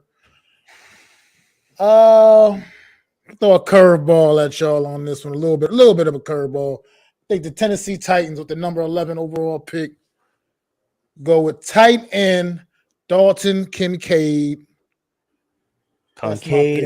Actually, I love that pick, Mac. Love that pick as well. Great pick. That was a beautiful pick. Alrighty, we got Kincaid as the first pass receiver off the board, pass catcher off the board. We got Houston. Now, Houston did take Bryce Young, selected by the GM Jeff. So what I'm going to do is I'm going to pair Bryce Young with a playmaker. And people say that Jackson is the best playmaker. Well, I think he's the best playmaker out of this draft. But it's the Texans. I mean, I don't think they go there. I think they honestly, I think they do, though. They take Jackson. I was going to have them take Quentin Johnson, but I'm going to have them take Jackson. And I'm going to pass it over to GM Adam. Well, this is not a sexy pick, and I know Chris may hate me on this one, but I'm going to go with Peter Skoronski, tackle. Shore up that line for Aaron Rodgers. Make sure that there is no way that there's going to be any leaky faucets coming through. Peter gets taken from the Jets. We got the Patriots on the board. Let me know if you want me to search by position. Well, I think that the We New England didn't. Oh, I took Mike Mayer. Oh, wait, hold on. Can I? Hold on. I need to fix this because that's not right. I thought Concave. Zion screwing over GM Mac. Yeah, I know. Right here. You Let got to me just redo do the this. entire draft the same way. Yeah, I'm just trying to. The whole draft. I'm gonna just remember this real fast. Mac's gonna be on the phone trying to make some trades now, trying to get his guy. All right. I took Skoronski. Jets Jets might need a QB. I don't think so. Oh, well, we're gonna have to restart this from my mistake. We're just gonna do this. Okay. Sorry about this, guys. Oh, He's got the Miami Heat on his mind. We're sorry. I love it. Alrighty. We had the first quarterback off the board was Anthony Richardson, and I believe after that we went Bryce Young. And then we shocked the world. How do you go? Oh, Jalen Carter. We have Jaden Carter next, and then we had CJ Stroud. Mm-hmm. Then from CJ Stroud, I believe we had Will Anderson. Mm-hmm. And then from Will Anderson, we had Devon Witherspoon. Then from Devon Witherspoon, I believe Will Levis was taken. And then after Will Levis, I believe it was Nolan Smith to Atlanta. From Nolan Smith was on the board, and they grabbed Bijan Robinson. Mm-hmm. Then from Bijan Robinson, Kansi was taken. And then this is the mistake I made. I'm not going to make it again. We're going to take Dalton Kincaid. And then we're going to take Jackson. And then I believe we ripped Peter. Oh, righty. And now we're fixed. I'm sorry about that, guys. We are now fixed. And let's move on to the Patriots. Well, I think the New England Patriots can go two different directions. I believe they can go offensive line, or I believe they can go playmaker. But I believe because of the fact they need to know more about what Mac Jones can do, or Bailey Zappi, I think they're going to go playmaker, and I believe they're going to be taking Jordan Addison out of USC because of his route running ability and being able to get open in the middle of that field. I like that pick. Let's get it. And then we have Mac on the board with Green Bay. They need a lot of help. They say they need quarterback. Who knows? They might be riding with Love. I suddenly think they might. Quarterback, wide receiver, tight end, defensive line, safety. Let me know if you need me to look at a certain position. Okay, right now I think with Green Bay here doing this spot, I like the guy came off a little earlier than I expected here that I was looking at. But Jeff, I think he made that pick for the Eagles. And took Mr. Cansey off the board. I really liked them here in this spot for Green Bay. Unfortunately, he's not here, so I'm going to go with safety Brian Branch out of Alabama for the Green Bay Packers. Branch. He's terrific. Great pick for the Green Bay Packers. And then I'm going to be Washington, and Washington's sitting here and they're laughing at their 15 teams that didn't take Christian Gonzalez. Christian Gonzalez falls to Washington Redskins. Some people argue the best cornerback in this draft. Top 10 cornerback falls to pick 16. Go ahead, Adam, with the Steelers. Well, the Steelers, they love defense, and there's a defensive end sitting right there in Miles Murphy. So I'm going to take Miles Murphy for the Pittsburgh Steelers. Absolutely. I see people mocking him to the Seattle at 5. Murphy falls to the Steelers at 17. The rich get richer. Rich gets richer. Let's get it. We have the Lions on the board, and I believe GM Jeff, you on the clock. I believe after what happened, look at position. I believe what happened with the whole Jameson Williams situation, I believe that they're going to be going wide receiver, and I see that speedster out of Boston College as a guy that they're going to look to target and pair with Amon St. Brown. I'm going Zay Flowers. Yes, sir. Zay Flowers is officially off the board. Now we got Tampa Bay Buccaneers on the board. We still have a quarterback in Hayden Hooker. Do they take him, or do they go tight end, offensive line? defensive line, safety. Let me know if you think need a position. I think right now here in this spot, I think right now the Tampa Bay Buccaneers had some issues with the offensive line all season last year. Tom Brady was Ooh, getting rushed majorly, getting serious. I mean, a lot of big injuries. I think he just go with the big tackle out of Ohio State, Paris Johnson Jr.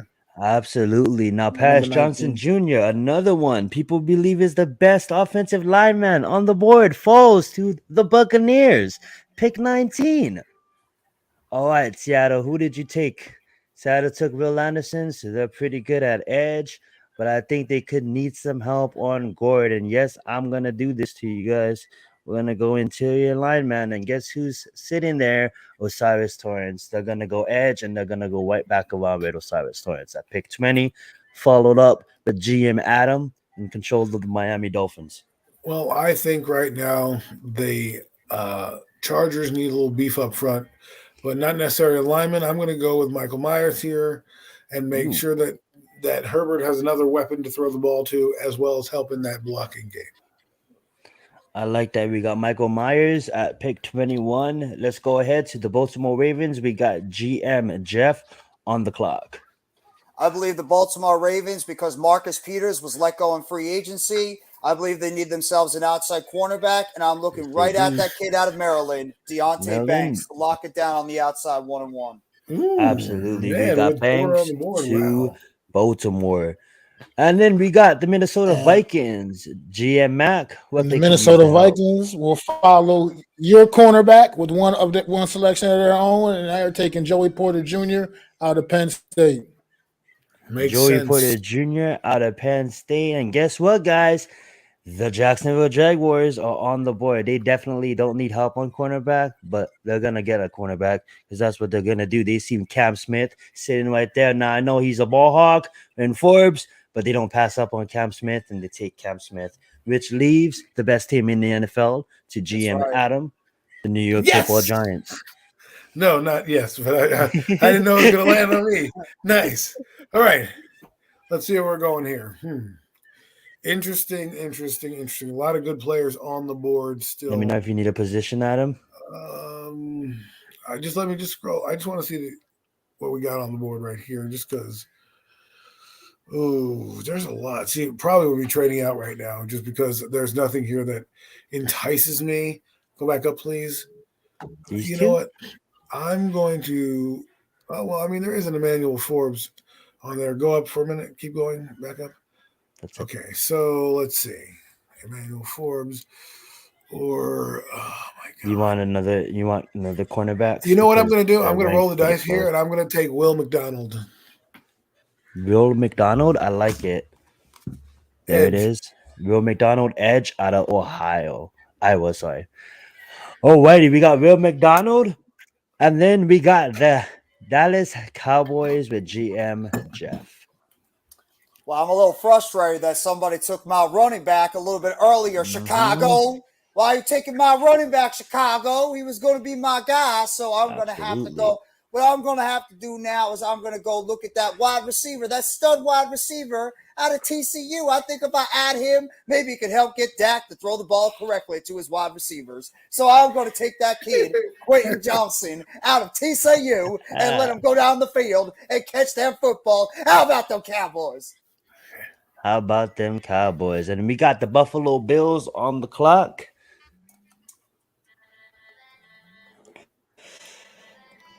Could use some help on the defensive line, maybe some linebackers, some cornerbacks are always good.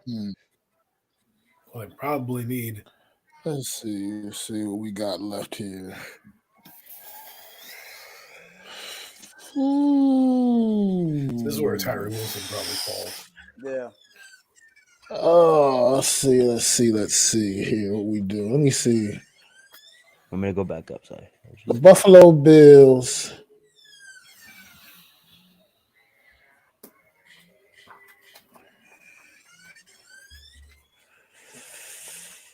I think the Buffalo Bills here. I'm just going to throw doesn't address necessarily one of their apparent needs, but I'm going to take the kid out of Georgia, Broderick Jones. offensive Roderick tackle. Jones out of Georgia, offensive tackle. Let's get it. Secure the line for Josh Allen. We got the both. We got the Bengals on the clock, and they need help at the tight end position. And Washington is sitting right there, but then they see Brian Breeze still on the clock, and they don't pass up on Brian Breeze, so they take Brian Breeze. Let's move on to the Saints with GM Adam. Let's see. We just got ourselves a quarterback. We have Darnell Wright still on the board. You know what? We lost our tackle last year from a few years ago. Darnell Wright's our guy. We're going to protect our franchise quarterback. They're going to take Darnell Wright. And we got the Eagles with GM Jeff. Oh, boy. All right, here we go again. Back on the clock with the Eagles. We took Kalijah Kancey earlier on at pick number 10. I think that there might be that linebacker that the Philadelphia Eagles need after losing a couple of the guys. So I think that they're going to take a stab, and it's not going to be the guy you see there. I believe they're going to be going Trenton Simpson out of Clemson. Oh, yes. Trenton Simpson will be a Philadelphia Eagle. He's on the He's edge. No. What the hell?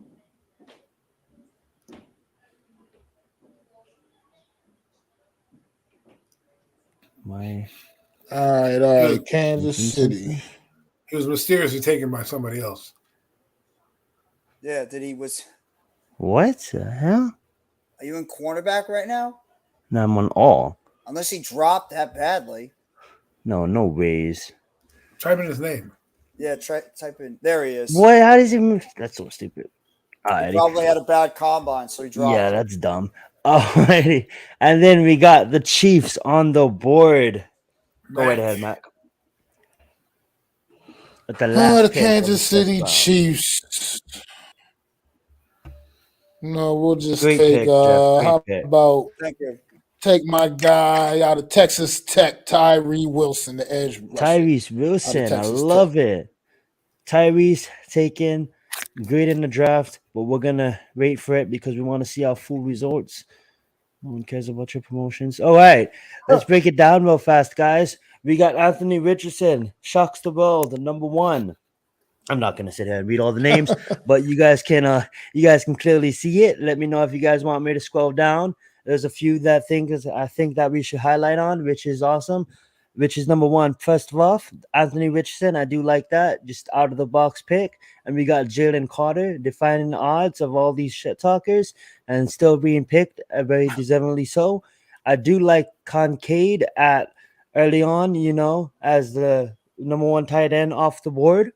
I do like also Brian Branch there for the Green Bay Packers was an excellent grab for his position. And, of course, Gonzalez with the still. I think in later rounds, just for me as an opinion, but when you get to these later round cornerbacks, all great value for the position that they're taking. And then, of course, we got Breeze, Simpson, and Wilson. Those guys at the position going to great teams. That's just three great pickups.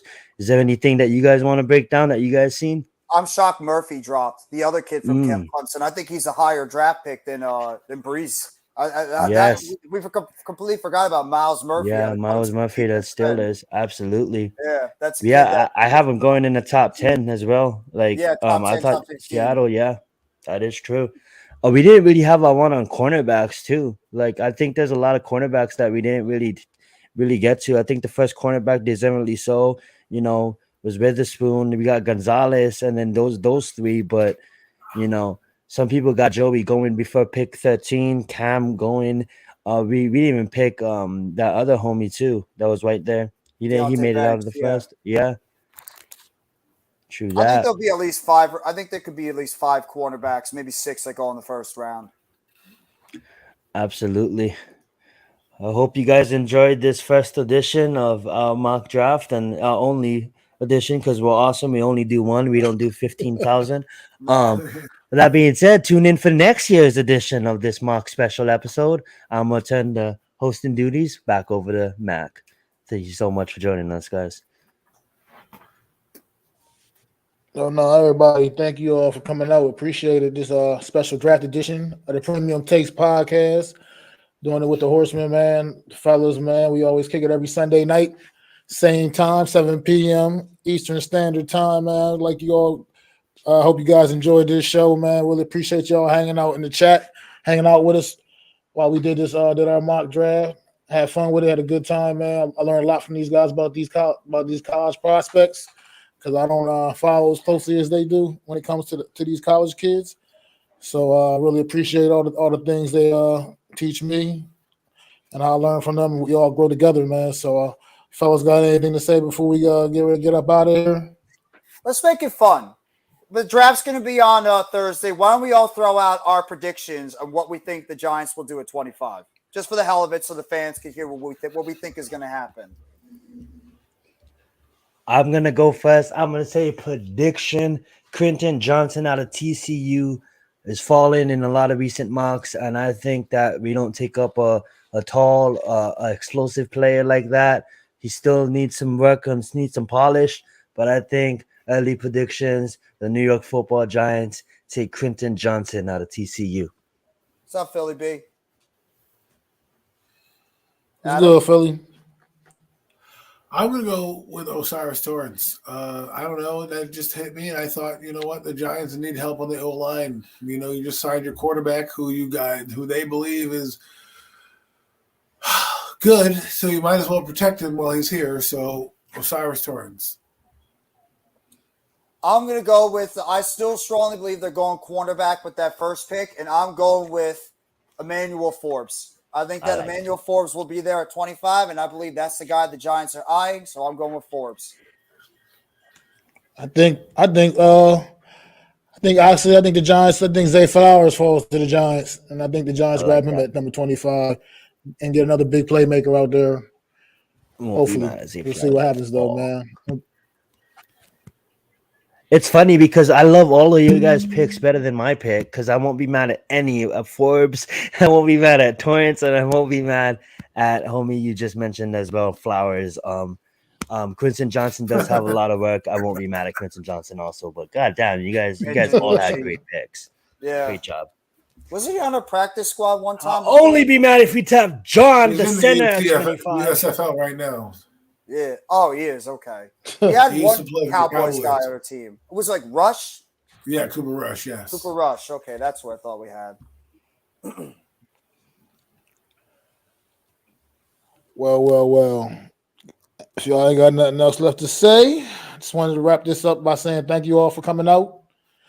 Another thing coming up down the pike, not this Wednesday, but the following Wednesday on May the 3rd will be the season premiere of the Real Deal NFC East Roundup with me and my boy Adam Costas, the super dope co-host. We will be recapping the NFL draft for all 4 teams in the NFC East division. So make sure y'all tune in to not next Wednesday on May the 3rd for the first episode of the new season of the Real Deal NFC East Roundup. Me and my guy Adam Costas. I want to thank y'all again for joining us for another edition of the Premium Takes Podcast. NFL Draft Special. Hope you all enjoyed the NFL Draft this week. I know I certainly will. Yes. And we'll be talking to y'all next Sunday, man. It's Mac the Giants fan with my boys, the Horsemen, Zion Zenith, NYG Jeffy T85, Adam Costas. And we'll see y'all next week. Hey!